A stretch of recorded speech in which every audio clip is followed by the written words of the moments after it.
Hello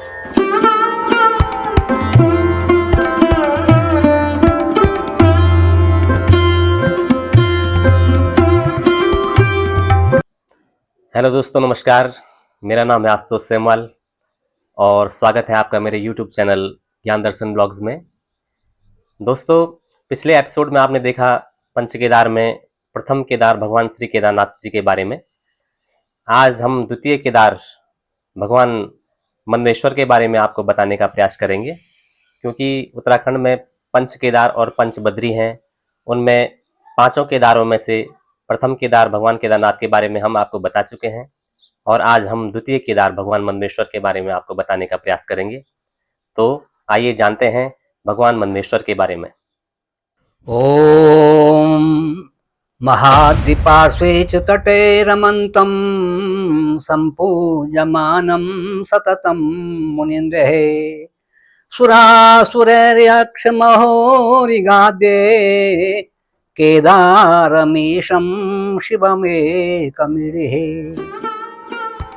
सज्जनों, ज्ञान दर्शन blog को आगे बढ़ाते हुए आज मेरा विषय द्वितीय केदार मदमेश्वर के संबंध में है।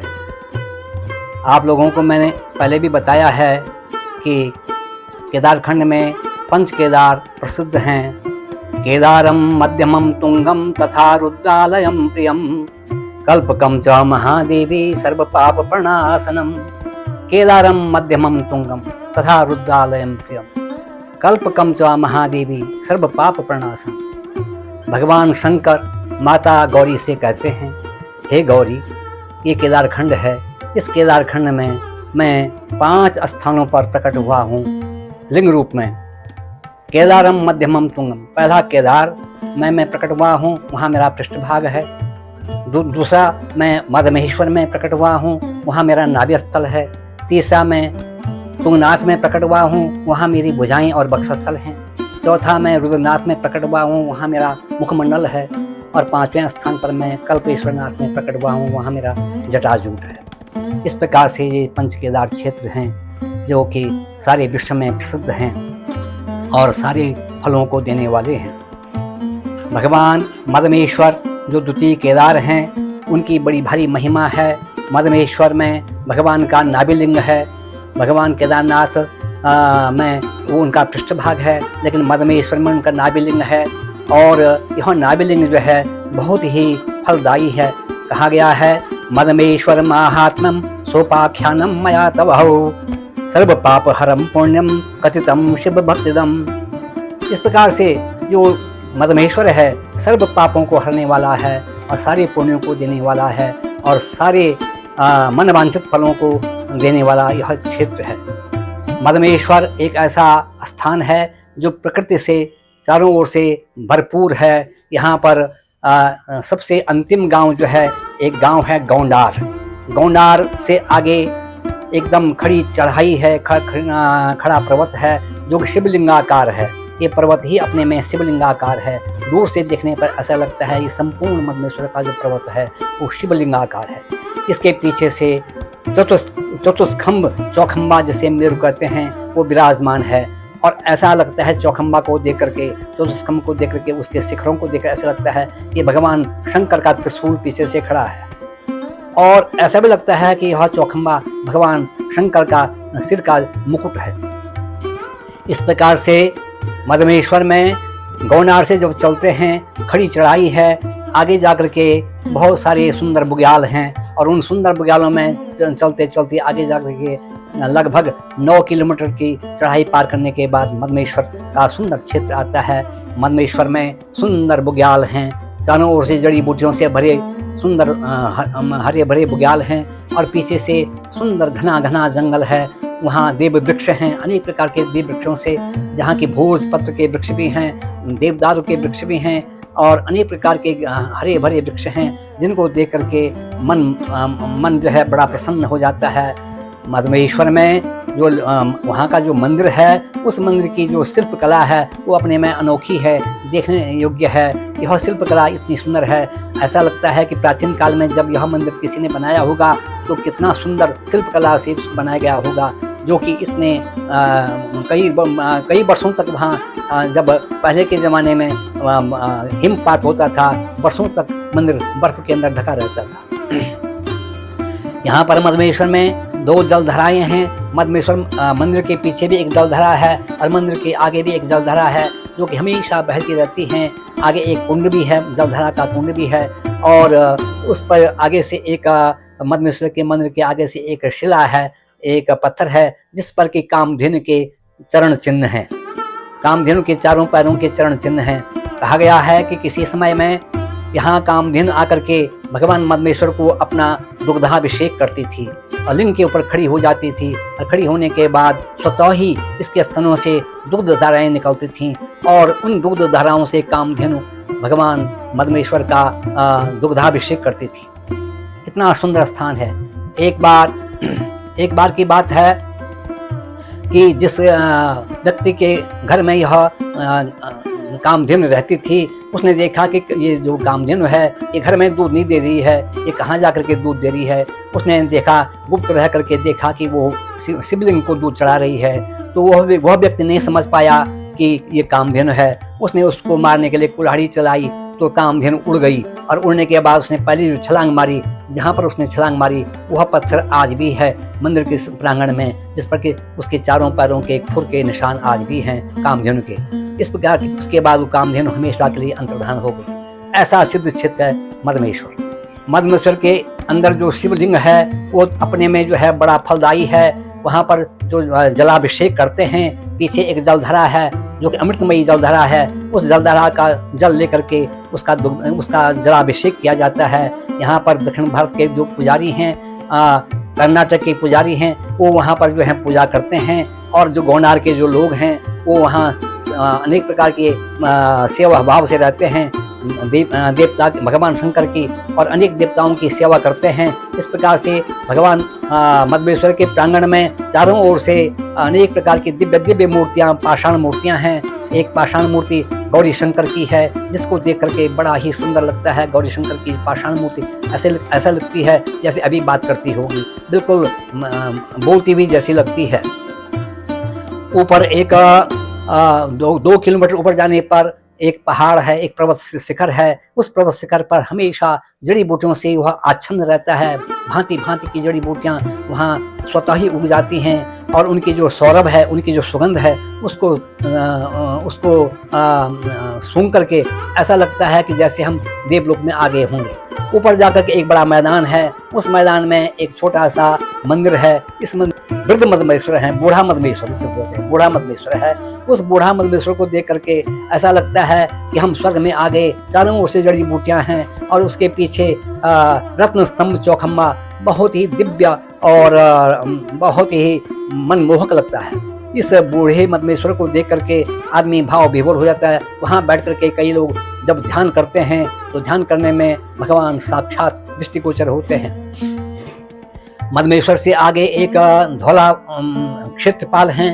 धौला क्षेत्रपाल एक गुफा पर रहते हैं, जो कि पांडवशिला के मार्ग में पड़ता है। पांडवशिला के मार्ग में जाने पर धौला क्षेत्रपाल हैं, और एक भैरव और एक क्षेत्रपाल मधमेश्वर के पृष्ठभाग में भी हैं। वहाँ पर भी जो है बहुत सुंदर मूर्तियाँ हैं। आगे जाकर के मधमेश्वर से आगे चलते हैं तो पूरा एक दिन का रास्ता है। उसके बाद पांडवशिला आता है। पांडवशिला में किसी समय में द्वापर युग में जब पांडव यहाँ भगवान के दर्शन के लिए आए होंगे तो ऊपर गए होंगे हिमालय में। वहाँ इतने अच्छे अच्छे मैदान हैं, बुग्याल हैं, जिनमें असंख्य जड़ी बूटियाँ खिली रहती हैं, सुरभित असंख्य सुगंधित जड़ी बूटियाँ खिली रहती हैं। और वहाँ पांडवशिला में ब्रह्मकमल इत्यादि जो हैं, और जोगीपाद और रत्नजोत, इस प्रकार से अनेकों दिव्य औषधियाँ वहाँ खिली रहती हैं, और ब्रह्म कमलों से आच्छन्न रहते हैं। आगे जाकर के एक सरोवर है। पांडवशिला से आगे जाकर एक सरोवर है जिसको नंदी कुंड कहते हैं। नंदी कुंड में चारों ओर से सुंदर बुग्याल हैं, जहाँ पर कि असंख्य संख्या में ब्रह्म कमल खिले रहते हैं, और अन्य जड़ी बूटियाँ भी खिली रहती हैं।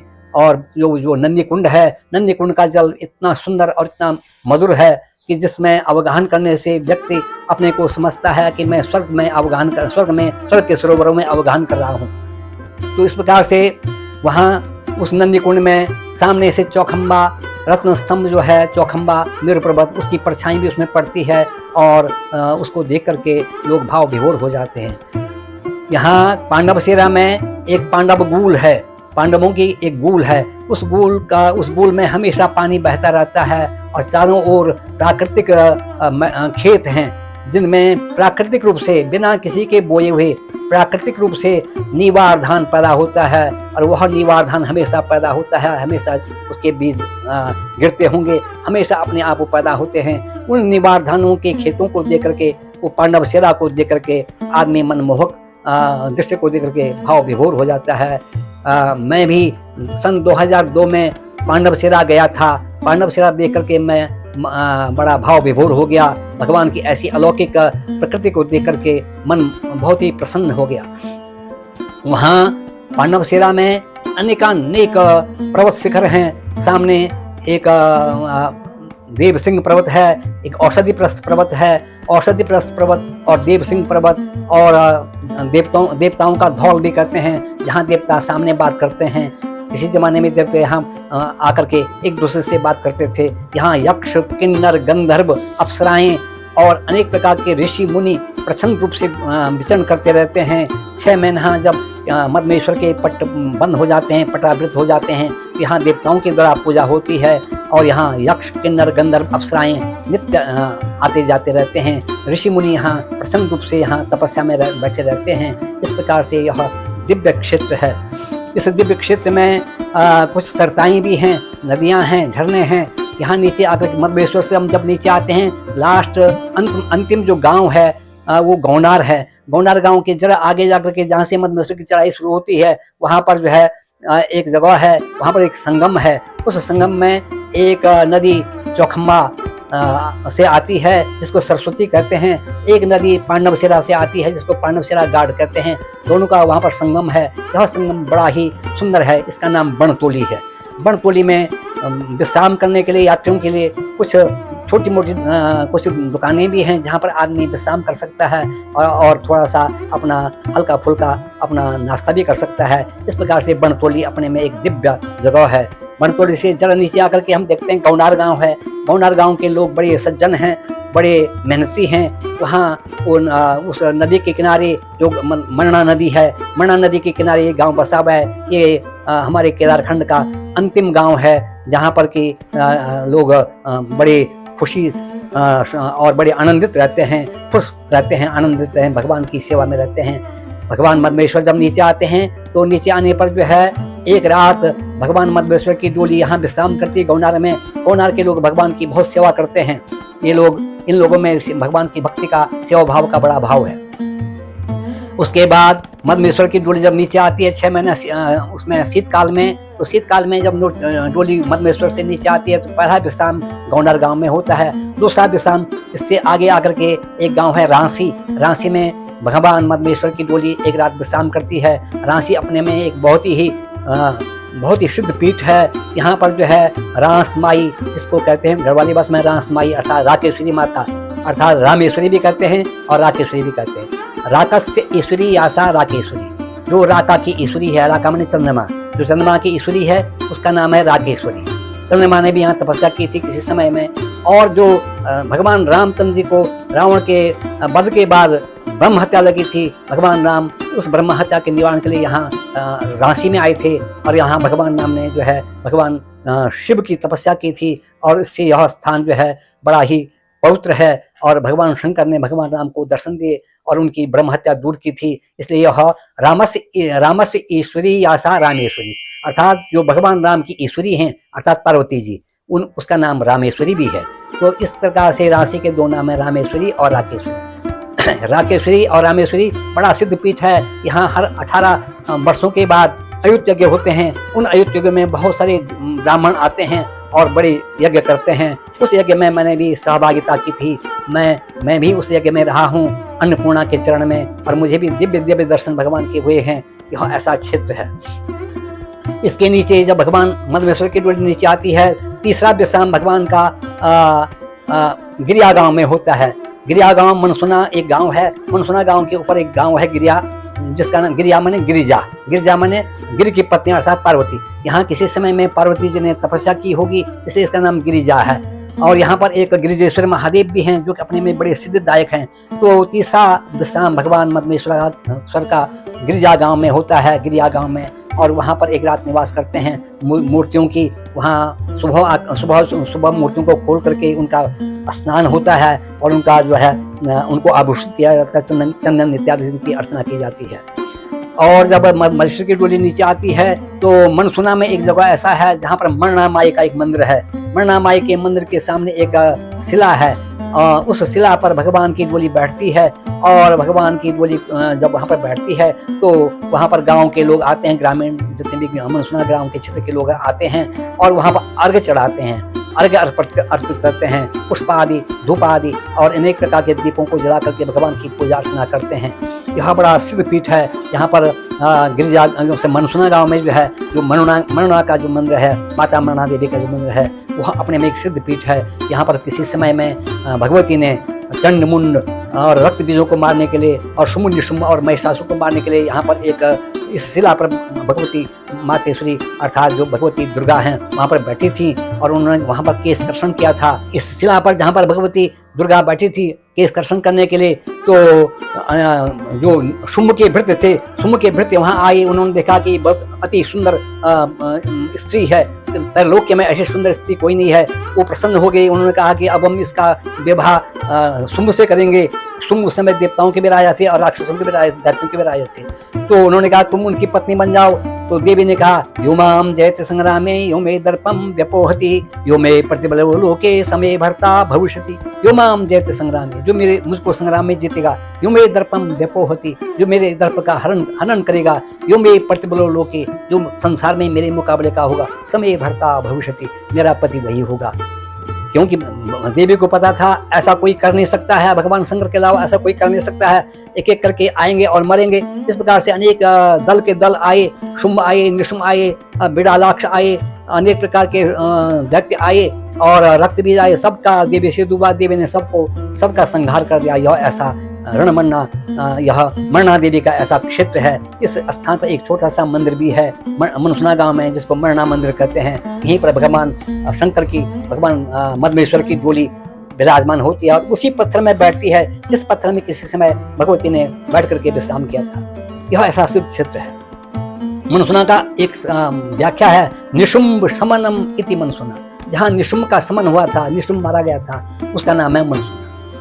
इस प्रकार से मदमेश्वर की डोली जब नीचे आती, ग्रीष्म काल में तो मनसुना की मदमेश्वर की डोली ऊपर जाती है मदमेश्वर में और वहाँ 6 महीना वहाँ उनकी पूजा होती है ग्रीष्म काल में। लेकिन शीतकाल में जब डोली नीचे आती है तो इस प्रकार से जो डोली अनेक गांवों से होती हुई आती है, उसके बाद डोली जो है आपके ऊखीमठ पहुँचती है और ऊखीमठ पहुँच करके भव्य उत्सव होता है, भव्य मेला लगता है जिसको कि मदमेश्वर का मेला कहते हैं। भव्य उत्सव होता है, भव्य रूप से भगवान मदमेश्वर की पूजा होती है। इस प्रकार से जो ऊखीमठ क्षेत्र है वह इतना सिद्ध क्षेत्र है जहाँ शीतकाल में 6 महीने हैं भगवान केदारनाथ की भी पूजा होती है और भगवान मदमेश्वर की भी पूजा होती है और अनेकानेक भक्त आकर के भगवान का दर्शन अर्चन पूजन करते हैं। और रावल जी की परंपरा में लोग जो हैं सारे काम करते हैं। रावल भीमाशंकर लिंग के संरक्षण में इस समय, क्योंकि यहाँ इस समय वहाँ के जो रावल हैं भीमाशंकर लिंग हैं, उनकी संरक्षण में यहाँ सारी पूजाएं संपन्न होती हैं, सारे कार्य संपन्न होते हैं। इस प्रकार से शीतकाल में 6 महीना मदमेश्वर की डोली ऊखीमठ में रहती है। और मंगोलचारी एक गांव है ऊपर, ऊखीमठ से जरा आगे पीछे को एक गांव है मंगोलचारी। मंगोलचारी में जो है एक सुंदर वृक्ष है और उस वृक्ष के फूल, उसके जो पुष्प हैं बड़े सुगंधित पुष्प हैं। वहाँ पर आकर मदमेश्वर भगवान की जो डोली होती है जब नीचे ऊखीमठ को आती है, मंगोलचारी में एक जगह पर वहाँ पर भगवान को बैठने का स्थान बना हुआ है। उस स्थान पर भगवान बैठते हैं, बैठ करके उनका अर्घ्य लगता है। गाँव के जो मंगोली गांव के लोग हैं उनका अर्घ्य लगाते हैं और उनका दर्शन करते हैं। तमाम सारे लोग आते हैं, उनका दर्शन करते हैं, उनको लोग वस्त्राभूषण देते हैं, मालाएं चढ़ाते हैं, अनेक प्रकार के पुष्पों से उनको सुसज्जित करते हैं। इस प्रकार से ऊखीमठ से रावल जी और अनेक पुजारी और अनेक जो लोग हैं आकर के वहाँ तक आते हैं, भगवान की अगवानी में वहाँ तक आते हैं और वहाँ आकर के भगवान को सोने का मुकुट चढ़ाते हैं। स्वर्ण मुकुट चढ़ा करके अनेक दिव्य आभूषणों से भगवान की डोली को सजा करके, अनेक वस्त्रों से आभूषित करके, पुष्पमालाओं से आभूषित करके रावल जी के सानिध्य में